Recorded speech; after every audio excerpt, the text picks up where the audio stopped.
Now that Scott Frost is back in Orlando, what kind of offense can fans expect?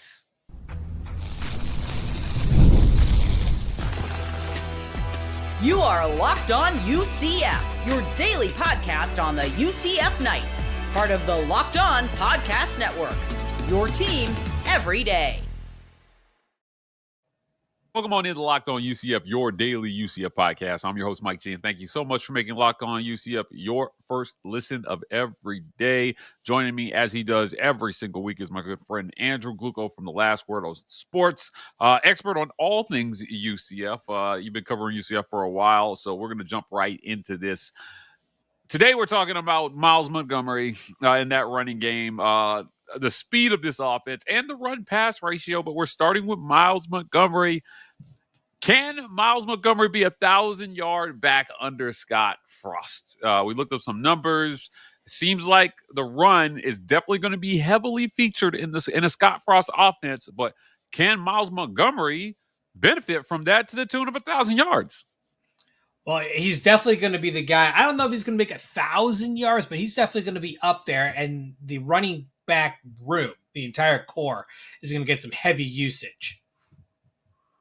Yeah, it's going to be interesting to see here, what he's able to do, in a Scott Frost offense. Now, it looks like so far comments from Jimmy Beal, UCF running back coach under Scott Frost. He likes Miles Montgomery. He thinks he's a great back. Now, you commented on Miles a couple games last year and saying that you felt like he could hold serve and that there was a lot of talent there behind R.J. Harvey. Do you still feel the same way about Miles Montgomery going into the season? I do. I thought he was a really good change of pace back, and he was able, when there were times when they were over keen on the tendencies of RJ Harvey, they were able to kind of change things up with Miles Montgomery. He's about 5'11", 205. So, I mean, he's decent size for a running back. He and redshirt freshman Stacy Gage, who's pretty close in size, are your biggest two running backs. But unlike last year, there's no real undersized guy like RJ Harvey is not a big guy. He's height wise. I mean, he's solid. He's thick. He was kind of built like a wrecking ball, but he wasn't a tall runner. This year's UCF squad are all pretty much 5'10", 5'11" range, and they're relatively young. You've got the transfer from Western Michigan, Jaden Nixon. He's a redshirt senior. And Miles Montgomery, who's the main holdover from last year, he's a redshirt senior. Those are only seniors on this team. You actually have, three guys in Stacy Gage, Tavion Smith, and a day that are redshirt or true freshmen on this team. So, Montgomery's going to get a lot of usage, but I think he's going to be part of a 2 or 3 horse, core that's going to, switching it out because of the nature of Scott Frost's offense. He's going to have to rotate guys in. Like we saw it in, when his last time here, where players like Otis Anderson and Adrian Killens, they're rotating. It wasn't just one guy carrying the load, and they used them in dynamic ways. In the case of both of those players, they lined them wide, and then they lined them in the backfield. And Otis Anderson, rest in peace, was the ultimate utility guy. You could line him up anywhere in the field and he could be successful. I don't know if you have that kind of versatility in this running back group, but you're going to have enough speed going on where you're going to have to do some rotations and get players out and get fresh legs in. Now, unlike Josh Heupel, Scott Frost did have a better balance of the speed aspect and pulling things back. And we'll talk a little bit more about that later in the show, but it does play a role in what Miles Montgomery will probably accomplish. I think 800-900 yards is a gimme. He may be able to crack 1,000 if they ride him enough, and if the other guys just really aren't up to snuff. And we saw this a bit last year with R.J. Harvey, because originally it was supposed to be the 4 horsemen. You were supposed to have Harvey with Montgomery, with Penny Boone, and Johnny Richardson, and that's not what happened. As the year wore on, it became just largely the RJ Harvey show.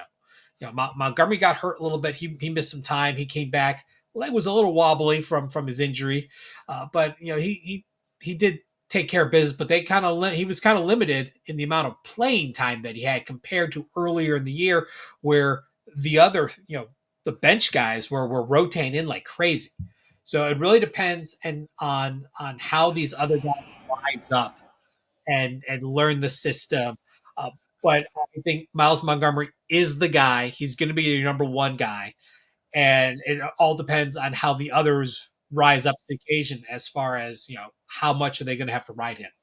Yeah, for reference, Andrew, there were 8,000-yard backs in the Big 12 in 2024.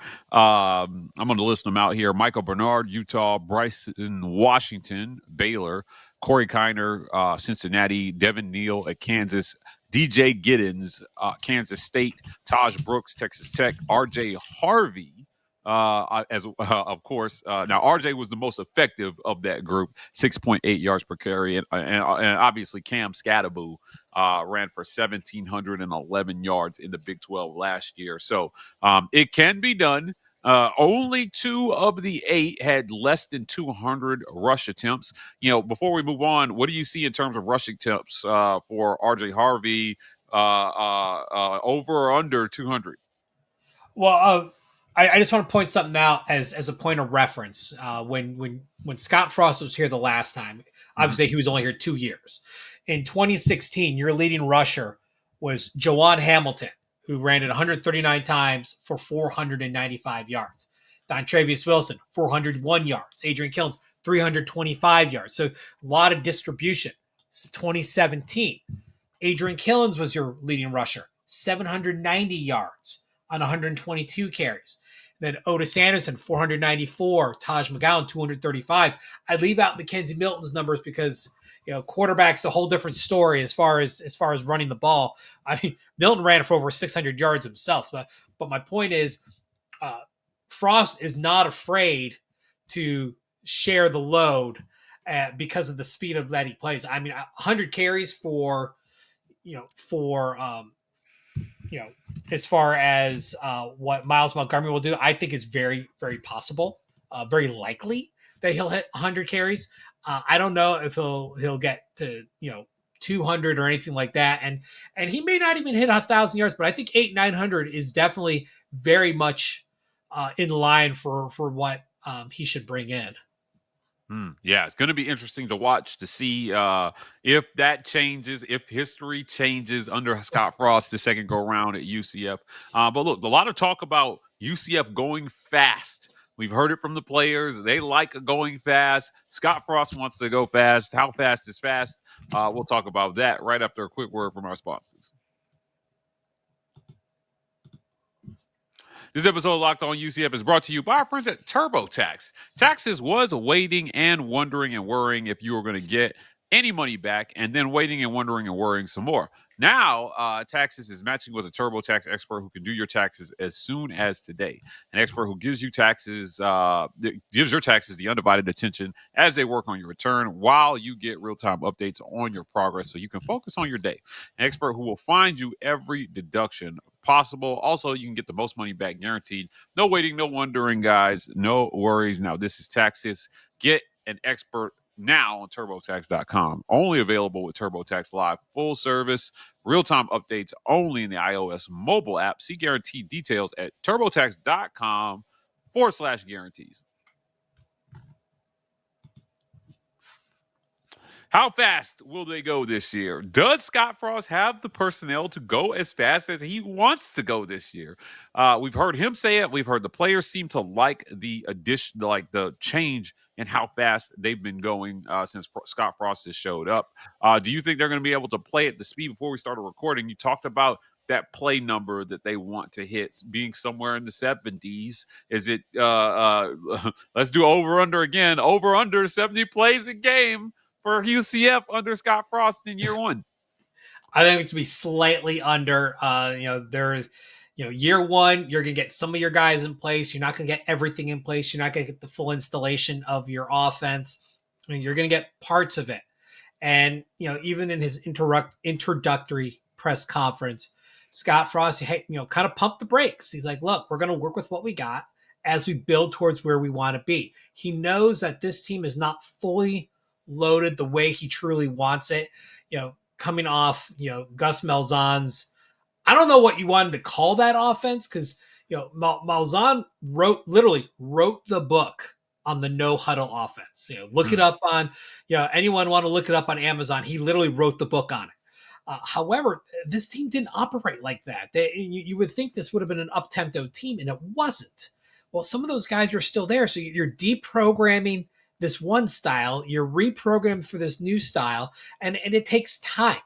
And I think they're going to work towards it, but I don't know if they're going to fully get there. But Scott Frost, unlike Josh Heupel, who replaced him at UCF, who was even more about speed, to the point where it caused false starts because players were just not in, offensive linemen were just not in sync. That it's really easy to get out of cue if you're going that fast. Scott Frost was willing to pump the brakes and slow down when necessary. You get incomplete pass. Obviously it's a chance to rotate your players, because when you get a completion or you run the ball and the clock's running, you want to get back up to the line quick. But when you have an incomplete pass, the plays, the clock stopped. There's no real advantage. So you're able to kind of, take a breath for a moment, get your guys that you want in, and obviously use a bit more of the play clock. It's a good reset point. So I think, obviously you want to get to that high number, but I don't think, I think they'll be in the mid to high 60s on a per game average. It really depends how this wide receiving core, who's basically brand new, you're one of your best returning wide receivers was a tight end, Grant Stevens, who barely had any catches on the year. There's just a lot of new faces, and that's going to take time to build chemistry, and we're still learning, like, what are the ceilings of these players. It's not like in prior years where there was always a carryover of some sort, where you had some sort of grizzled vet who grew up with the program a bit and is now the guy as the new guys are coming in and learning, and then they become the guy. This is a break year. There is no the guy in the wide receiving room right now that held over from last year. Kobe Hudson was your guy last year. He's gone. Xavier Townsend went in the transfer portal. He could have been the guy, but he left. He didn't even finish the season. So there's still a lot of question marks, and they're going to spend the summer working on this as we get towards the fall camps. There's time. Just right now, I'd say probably a little bit under overall as far as that play count number. It felt like defenses caught up to a lot of the fast-paced hurry-up offenses, over the last 8 years. And to your point about, like, those offenses, I mean, when you're getting first downs, and when a lot of them emphasize not getting behind the chains on first and second down. Once you get behind the chains on first down, especially, you can't run what you were going to run. It changes the play calling for that drive, and it can slow you. It can artificially slow you down. So it'll be interesting to see how effective is first down play calling under Scott Frost at UCF. Under Gus Malzahn, first downs didn't go well, Andrew. They fell behind the chains quite a bit there, and then they were in scramble mode trying to make up time. But we're going to keep an eye on that and see. But look. What's the run-pass ratio going to look like under Scott Frost? Again, we talked about some numbers. We're going to talk about what to expect this year in terms of run versus pass next on Locked on UCF.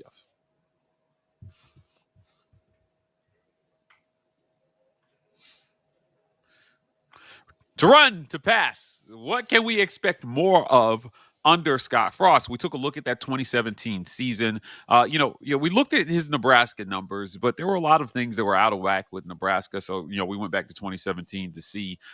They ran a lot of plays in 2017. Holy crap, Andrew! Like over 900 plays run in 2017, and they were a little run heavy. It was about a 53-47 run pass ratio, but that's pretty balanced in today's college football. 53-47, I think, is where most coaches want to be. And I think Scott Frost would be thrilled with a 53-47 run pass ratio next year. Yeah, and I think it's kind of needed by the nature of the offense because you're running a spread offense with that tempo. And so you're going to want to find ways to get the ball downfield. Well, the best way to do that is to make the defense have to be honest about the run the ball a little bit more than pass, and they have to come up a bit. You have a little bit more one-on-one coverage as opposed to being able to drop the safeties back and be able to cover that deep third. So you have to make them a little more honest. And I think that's where the strength is in the running back room. You have a holdover in Miles Montgomery. You have a proven player. Granted, he never played for UCF, but Jaden Nixon, did okay, in his college career. He's transferred over from Western Michigan. He's okay. So, I mean, you have, some very talented guys.